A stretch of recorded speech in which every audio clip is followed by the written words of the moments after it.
నమస్తే. ఉత్తరాంధ్ర ప్రాంత వాసులకు చిరకాల స్వప్నం భోగపురం అంతర్జాతీయ విమానాశ్రయానికి చేరుకున్నారు మంత్రి అచ్చెన్నాయుడు. ఉత్తరాంధ్ర కళలకు రెక్కలు వచ్చే విధంగా ఒక పండుగ వాతావరణంలో ఈ కార్యక్రమం నిర్వహించడానికి కూటమి ప్రభుత్వం సిద్ధమైందని మంత్రి తెలిపారు.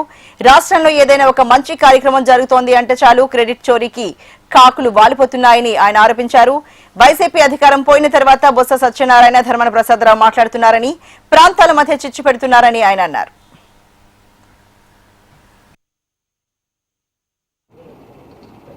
ఉత్తరాంధ్ర ప్రాంతంలో ఎన్నో అభివృద్ధి కార్యక్రమాలు జరిగినప్పటికీ కూడా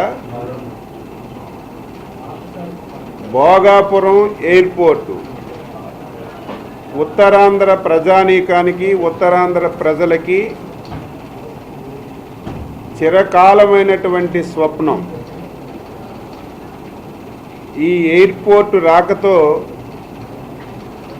ఉత్తరాంధ్ర ప్రజల యొక్క కలలకి రెక్కలు వచ్చే విధంగా ప్రతి ఒక్కరూ ఇందులో వాతావరణంలో ఈ కార్యక్రమాన్ని నిర్వహించాలని చెప్పి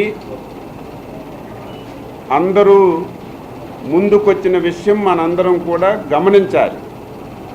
చేశాం 2000 గారు ముఖ్యమంత్రి అయిన తర్వాత రైల్వే జోన్ తీసుకొచ్చాం.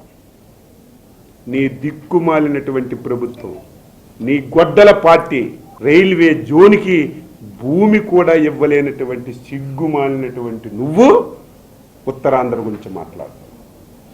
మేము వచ్చాం, భూమి ఇచ్చాం, టైం బౌండ్ పెట్టాం. ఈరోజు రైల్వే